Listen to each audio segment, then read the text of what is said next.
muchas gracias, son ustedes muy generosos. Buenas noches, bienvenidos al programa, yo soy Jaime Bailey. Hoy tenemos un invitado extraordinario, de lujo, don Guillermo Lasso, 2 veces candidato presidencial en Ecuador. Es una pena que no lo hayan elegido todavía, merece largamente ser presidente de Ecuador, es un probado demócrata, ha sido muy valeroso en oponerse a los abusos y desafueros del charlatán Rafael Correa, y para mí va a ser un honor conversar con él, Guillermo Lasso, en un momentito. No solo de Ecuador, no solo de Ecuador, también, por ejemplo, de Venezuela, ¿no? Bueno, vamos a recorrer juntos el camino espinoso de la actualidad, no sin antes dedicar el programa a 3 señoras que anoche, a la salida del cine, me saludaron con tanto cariño. Cristina y Delia, hermanas nicaragüenses, y Gladys López. Gracias por vernos, gracias de corazón. Bueno, hoy la dictadura venezolana ha querido engañar al mundo diciendo que un político opositor, Fernando Albán, del partido Primero Justicia, el partido de Borges y de Capriles, concejal, que fue detenido el viernes pasado en el aeropuerto de Maiquetía, llegando desde Nueva York, y que fue encerrado en un calabozo en el SEBIN. La dictadura quiere hacerle creer al mundo, decía, quiere engañar al mundo, instalando la patraña de que Albán se suicidó esta mañana en el SEBIN, la sede de la policía política torturadora del régimen de entraña autoritaria. Nadie cree, nadie entre sus muchos conocidos, y cito por ejemplo a Borges, a Capriles, a Ramos Alup, a su familia, todos los cuales conocían la profunda fe católica de la víctima, de Fernando Albán, nadie cree que Albán se haya suicidado. El fiscal general de Venezuela, designado por la constituyente madurista, ha informado que este político habría decidido quitarse la vida lanzándose desde una ventana de la sede del Servicio Bolivariano de Inteligencia. Bueno, la versión es endeble por donde se le mire. La dictadura dice que Albán, que iba a ser conducido hoy lunes a los tribunales, acusado de terrorismo, acusado de haber conspirado para matar a Maduro en el atentado fallido de los drones el pasado 4 de agosto. La dictadura dice que Albán pidió ir al baño, que fue solo, y muchos de los presos que han pasado por el ominoso SEBIN sostienen que nunca te dejan ir solo al baño, te acompañan 2 hombres fuertemente armados, y que en ese momento se lanzó de una ventana de un 10º piso. Bueno, los que han estado allá dentro del SEBIN, de esos calabozos hediondos, dicen que nunca tienes acceso a ninguna ventana, ni de camino al baño ni dentro del baño, y además no te dejan solo. No digamos ya la fe religiosa de la víctima de Albán, su familia que está en Nueva York, es decir, la especie de que se suicidó resulta altamente inverosímil. Más todavía porque la propala un loro amaestrado de ese régimen innoble, el de Maduro y Cabello, que es este patético señor Saab. La versión preliminar que nuestros funcionarios han recogido en el lugar de los hechos, apenas conocimos la noticia, es que el ciudadano solicitó al Albán ir al baño y estando allí se lanzó al vacío desde un piso 10. Las causas por las cuales lo hizo, efectivamente vamos a esclarecerlas, las vamos a investigar en todas sus magnitudes.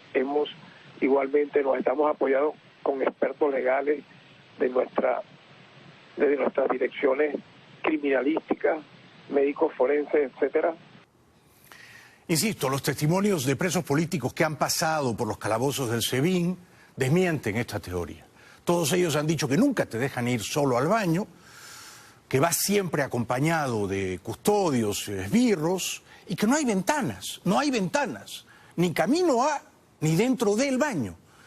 Entonces, todo indica que a Albán lo han torturado, lo han matado deliberadamente o por accidente, porque las torturas fueron excesivas y Albán no las resistió. Todo indica que querían incriminarlo como parte del atentado fallido y querían que él culpara, en particular a Julio Borges, y él se negó. Borges acababa de estar con Albán recientemente en Nueva York, donde vive la familia de Albán. Eso era padre de familia. Habían estado juntos durante la visita del tirano Maduro a Naciones Unidas. De modo que todo esto resulta perfectamente increíble, ¿no? Desde Bogotá, Julio Borges rechazó la versión de la dictadura. A todos los justicieros y a todos los venezolanos queremos en este momento confirmar lo que ha sido la información que corría como rumores desde la mañana y que se refiere a la muerte de mi amigo personal, concejal de Primero Justicia, líder de la sociedad civil, líder de todo el movimiento católico del país, el concejal Fernando Albán.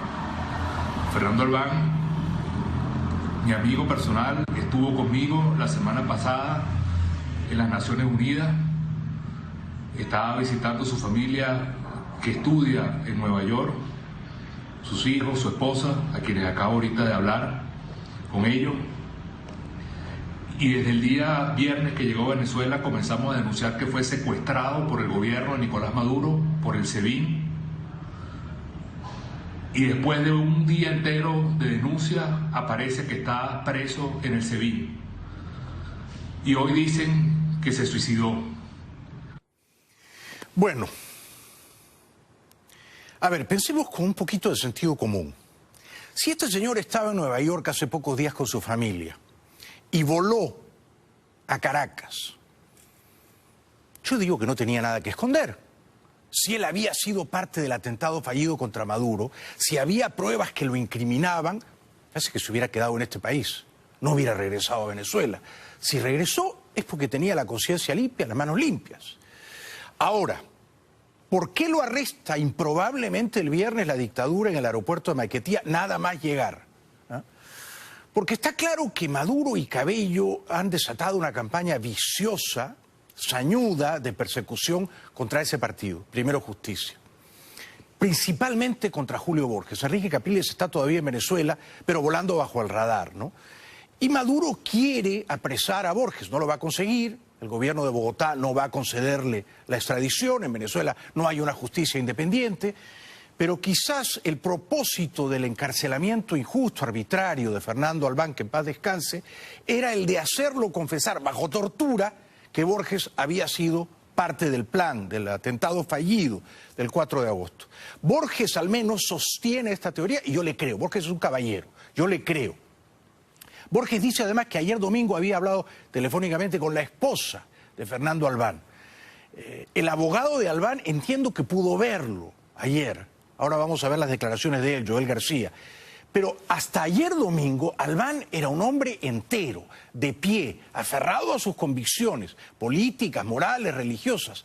¿Cómo así hoy por la mañana se arroja de un piso 10, siendo un hombre inocente? Y era inocente, insisto, porque eligió volver a su país el viernes pasado.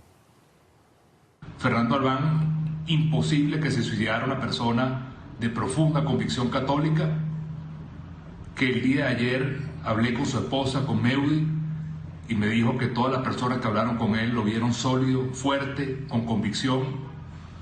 Contó que lo estaban presionando para incriminar a toda una cantidad de gente con el tema del magnicidio, y hoy vemos el resultado de eso. Nosotros estamos totalmente golpeados, dolidos, pero al mismo tiempo con la convicción en alta de lo que ha pasado con Fernando. Tiene que ser para nosotros fuerza para seguir luchando. Venezuela no puede ser un país de torturadores, un país de violencia, un país de muerte, un país de destrucción de los derechos humanos, sino que tiene que ser un país libre, un país democrático, un país de progreso, y no la miseria que la ha convertido Nicolás Maduro y su gente. Borges dice que Albán lo mataron hoy, Capriles dice lo mismo, Ramos Salub también coincide, todos lo conocían, ninguno de ellos cree que Albán saltó de un piso 10.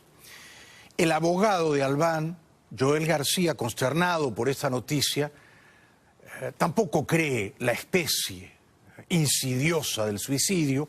Además, a esta altura de la noche, agentes de la dictadura quieren a toda prisa, sospechosamente a toda prisa, que se creme el cadáver de Albán para que no se conozca el modo exacto en que murió.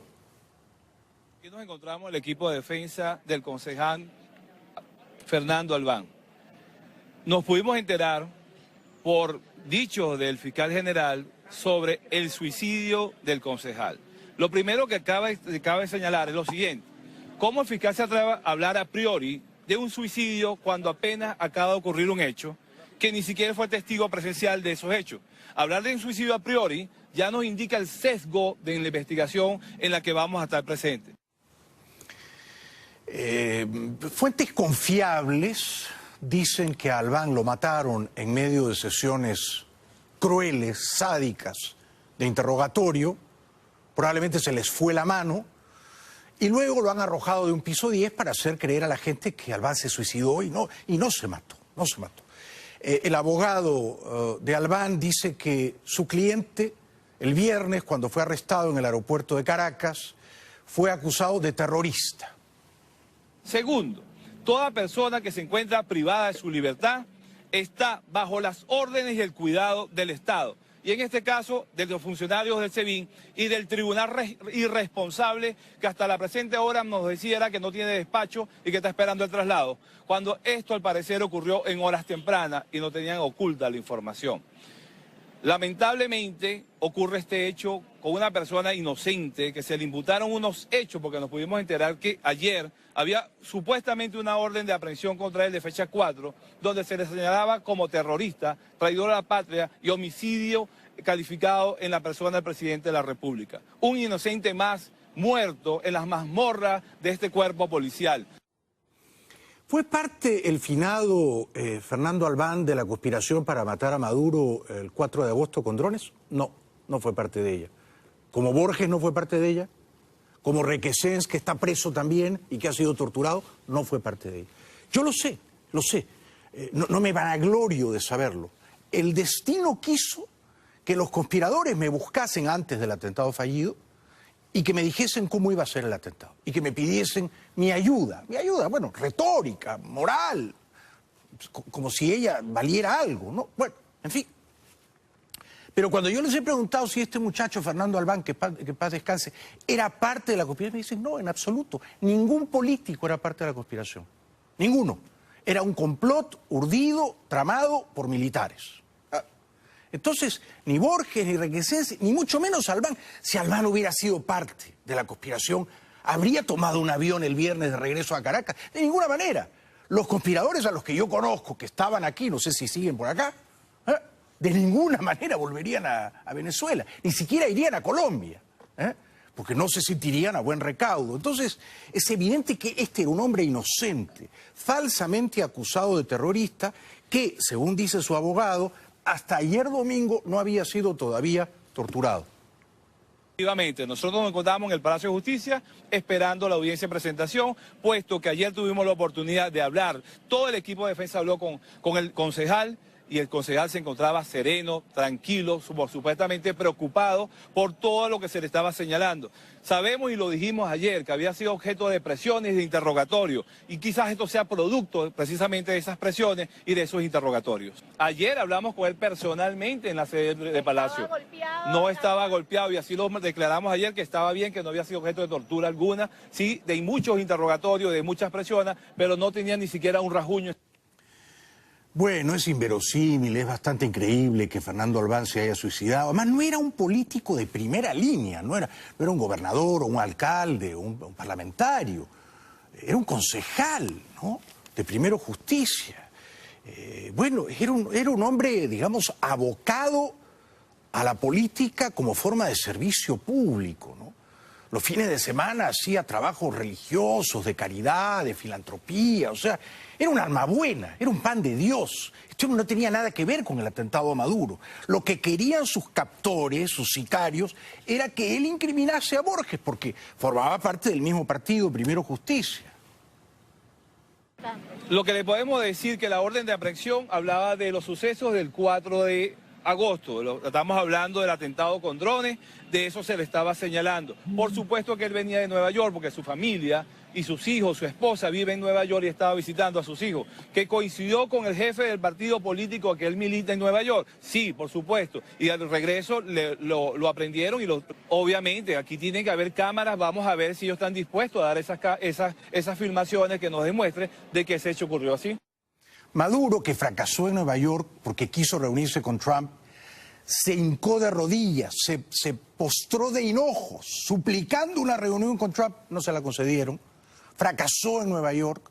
Maduro no le perdonó a Fernando Albán que hubiera estado allí, en Nueva York, afuera de Naciones Unidas, con Julio Borges, llamándole asesino. No se lo perdonaron. Y por eso lo arrestaron el viernes pasado. Y seguramente lo torturaron, seguramente lo mataron. Familiares y amigos de la víctima recuerdan su profunda fe religiosa y dicen que Albán era incapaz de quitarse la vida.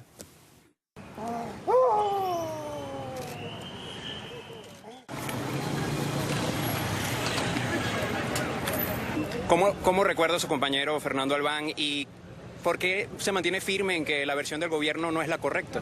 Porque era incapaz de hacer eso. Porque primero era una persona sana, buena, que no con sus compañeros, con todo el mundo, un católico, era incapaz.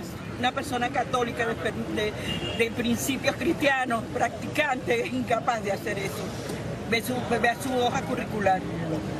Ve lo que hacía Fernando Albán todos los fines de semana para alimentar con los sacerdotes.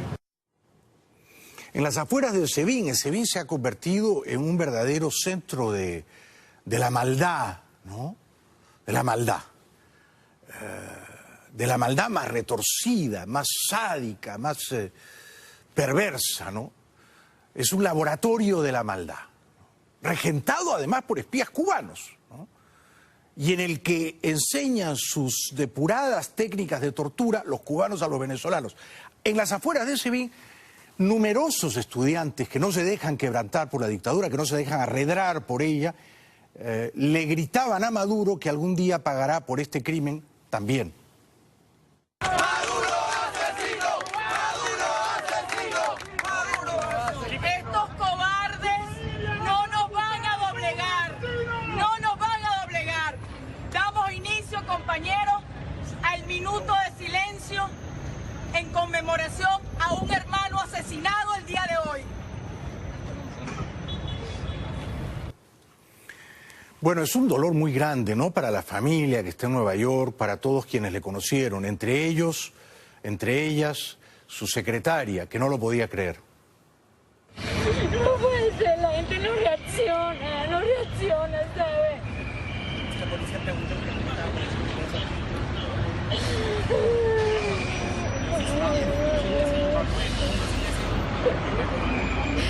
Ellos, como en un hombre de iglesia, quisieron que quedara rayado, cometer el peor pecado, pero él no lo hizo. Él no se mató, ellos lo mataron.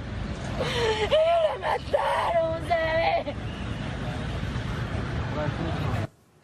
Bueno, nuestras sinceras y sentidas condolencias a los familiares, a los amigos de la víctima. Un demócrata venezolano más que cae abatido por la crueldad de la dictadura de Maduro y Cabello, que algún día tendrá que pagar por estos crímenes de lesa humanidad. Tenemos que ir a la publicidad. Más adelante viene un gran demócrata latinoamericano, 2 veces candidato presidencial en Ecuador, banquero de éxito además, don Guillermo Lasso. No se lo pierdan. Es un gran personaje del Ecuador y de la política aquí en América Latina. Bienvenidos de vuelta al programa, estamos saliendo en vivo y en directo. En un momentito voy a conversar con un gran político ecuatoriano, 2 veces candidato presidencial, una lástima que no ganara, Guillermo Lasso, no se lo pierdan. Bueno, ayer domingo hubo elecciones en Brasil. El favorito en todas las encuestas para ganarlas fue quien en efecto las ganó, Bolsonaro. Estuvo a punto de ganar las elecciones en primera vuelta, lo que para mí al menos fue una sorpresa. Yo pensé que iba a sacar entre 35 y 40 y sacó 47 largos. Es decir, le sacó 20 puntos de ventaja, o poco menos, al candidato de Lula y del Partido de los Trabajadores, Fernando Haddad. ¿Es una buena noticia? Yo digo que sí, que es una buena noticia. Brasil merece un cambio, ¿no? Después de 2 gobiernos de Lula tan corruptos y de la señora Dilma, girar a la derecha me parece un cambio positivo, aunque en lo personal Bolsonaro a mí no me cae demasiado bien, ¿no? Porque es un derechista religioso, homofóbico, militarista, o sea, él y yo no seríamos buenos amigos, ¿no? No es un liberal, pero Brasil es un país importante, ¿no? Brasil tiene 200 y pico millones de habitantes, el 5º país más extenso del mundo. Brasil tiene en población lo que el resto de América del Sur. Es una potencia, dormida o haciendo la siesta, es una potencia. Y Bolsonaro, el 28 de octubre, balotaje, segunda vuelta, va a ganar a no dudarlo. Mal que le pese a la izquierda condolida brasilera. Los candidatos favoritos a la presidencia de Brasil votaron el domingo. El diputado derechista Jair Bolsonaro del Partido Social Liberal votó en Río de Janeiro. Encabeza las encuestas con un 40% de los votos válidos y según los analistas tiene una mínima posibilidad de ser electo en primera vuelta. Jair Bolsonaro repuntó en los sondeos tras haber sido apuñalado durante un mitin el 6 de septiembre. Poco después votó el exalcalde de Sao Paulo, el izquierdista Fernando Haddad, candidato del Partido de los Trabajadores que lo eligió para reemplazar al expresidente Luis Ignacio Lula da Silva, que purga una condena de más de 12 años de cárcel. Casi 148 millones de brasileños están convocados a votar en las que son consideradas las elecciones más polarizadas de la historia reciente del país. Porque en política, como en todos los ámbitos de la vida, hay que tener un poquito de suerte. Y Bolsonaro la ha tenido doblemente. Primero porque lo acuchillaron y no lo mataron, y ese cuchillazo lo subió 10 puntos en las encuestas. Y segundo porque Lula está preso. Si Lula estuviera en libertad, si Lula habría sido el candidato, era otro cuento. Lula en libertad quizá le ganaba a Bolsonaro. El delfín de Lula, Haddad, no le va a alcanzar. Yo creo que Bolsonaro, que se ha quedado a 3 puntos de ganar en primera vuelta y que le ha sacado 20 o 18 puntos a Haddad, va a prevalecer en 3 semanas. El derechista Jair Bolsonaro ganó el domingo por amplio margen la primera vuelta de las elecciones presidenciales, pero deberá medirse con el izquierdista Fernando Haddad el 28 de octubre. Con casi la totalidad de los votos escrutados, Bolsonaro tenía 46,09% de las adhesiones, frente al 29,20% de Haddad. Bolsonaro denunció problemas con las urnas electrónicas que habrían impedido obtener una mayoría absoluta en la primera vuelta y evitar así un balotaje. Algunos de sus seguidores protestaron quemando máquinas de votación ficticias. Estoy seguro de que si ese problema no hubiera ocurrido, si hubiera confianza en el sistema electrónico, ya tendríamos el nombre del próximo presidente de Brasil. Pero ha sacado una montaña de votos, ha sido un aluvión, me parece que es imparable Bolsonaro. Periódicos hoy en los kioscos a la antigua, ¿no? En América del Sur todavía hay kioscos y periódicos en papel y esa costumbre tan bonita de ir al kiosco, ¿no? Que uno echa de menos, ¿eh? Y la gente opinando en las calles. El candidato ultraderechista Jair Bolsonaro arrasó en la primera vuelta de las presidenciales con el 46% de los votos. El 28 de octubre espera confirmar su amplio favoritismo en el balotaje ante el izquierdista Fernando Haddad, que obtuvo el 29%. Es un resultado esperado y que va a traer cambios. Ahora, ¿qué cambios? No lo sé. No tengo cómo decirlo. Como decía. ¿Qué idea de él? Exactamente la idea. Su idea es acabar con el PT, porque el PT solo trajo desgracia a nuestro país. Solo eso. En la época de la dictadura militar, yo ya era adulto y sé muy bien lo que es una dictadura militar. Esto será una dictadura disfrazada. Porque el amigo Bolsonaro fue capitán del ejército y él glorifica los tiempos de la dictadura militar y dice unas cosas terribles, indefendibles, que vamos a ver a continuación contra los gays, contra las mujeres, contra los afroamericanos. Es decir, es todo menos políticamente correcto. Pero precisamente por eso, es una especie de Trump, ¿no? Una especie de Trump brasileño sin los 2.000 o 3.000 millones de dólares que tiene Trump. Pero con ese discurso de mano dura y recelo al inmigrante, ¿no? O sea que va a ganar. La señora Dilma, me alegro, se quedó fuera del Senado. La expresidenta de Brasil, Dilma Rousseff, que fue destituida en 2016 por el Congreso, se quedó fuera del Senado. En las elecciones del domingo, la representante del Partido de los Trabajadores terminó en el cuarto lugar entre los candidatos del estado de Minas Gerais, con el 15% de los votos. En la última encuesta divulgada un día antes por Ibope, aparecía como máxima candidata a quedarse con uno de los 2 escaños para el Senado. Los analistas consideran que es un duro golpe político para la exmandataria y afirman que resulta de un fuerte sentimiento antipetista que asocia al partido del encarcelado expresidente Luis Ignacio Lula da Silva con la corrupción y al gobierno de Rousseff con el mal manejo económico. Lula fue el jefe de una banda criminal. Lula presidió una vasta operación de corrupción, no solo en su país, en toda América. Es decir, los sobornos de las constructoras brasileras con la anuencia de Lula. Lula les decía con quién hablar, a quién sobornar, a qué candidatos apoyar. De modo que las constructoras y la petrolera usaban los fondos públicos y privados de una manera perfectamente promiscua y delictuosa, ¿no? Así que ya es hora de cambiar. No sé si este Bolsonaro será mínimamente ético, esperemos que sí. La prensa mucho no lo quiere, le dicen de todo. La primera vuelta de las elecciones ha sido como un electrochoque para Brasil. Jair Bolsonaro, el candidato ultraderechista que luce con orgullo su carácter autoritario, racista, machista y homófobo, ha arrasado en las urnas. Con más del 46% de los votos frente al 28,8% de Haddad, se ha quedado a un paso de hacerse con la presidencia en primera ronda. En un vídeo difundido a través de las redes sociales, Bolsonaro ha pedido a sus votantes que sigan movilizados en las 3 semanas que quedan hasta la segunda vuelta. 3 semanas para el segundo turno. También ha hecho planear la duda de un supuesto fraude electoral. Si pudiéramos confiar en el voto electrónico, dijo, ya tendríamos el nombre del futuro presidente. Pero es que política, y ustedes lo saben mejor que yo, a menudo los ciudadanos nos resignamos a elegir al menos malo. No es una competencia entre virtuosos o entre perfectos. Todos estamos manchados. Entonces, uno elige al menos malo. Puestos a elegir entre de nuevo el PT, Haddad, el delfín de Lula y este otro, bueno, habrá que elegir a este otro. Ahora, si tú votas por un homofóbico, ¿eres homofóbico? No necesariamente. A lo mejor dices, es homofóbico y se lo perdono, lo paso por alto, porque hay otras cosas de él que me gustan, y hagamos el promedio y echa las sumas y las restas, a pesar de que es homofóbico, políticamente incorrecto, militarista. Pienso que este es menos malo que el otro, ¿no? Me parece que es una operación costo-beneficio que todos los individuos hacemos cuando tenemos que votar, ¿no? Bueno, Bolsonaro dijo que no quiere que su país sea otra Venezuela, una razón por la cual me parece muchos brasileros juiciosamente lo han elegido. Quer defender os valores familiares, fazer comércio com o mundo sem o viés ideológico. Então isso tudo tem trazido e acordado as pessoas que o Brasil não pode continuar nesse rumo do socialismo ali, que não queremos amanhã ser o que a Venezuela é hoje. Vamos a la publicidad y luego voy a conversar con el gran Guillermo Lasso, 2 veces candidato presidencial en el Ecuador. No se lo pierdan, ya volvemos.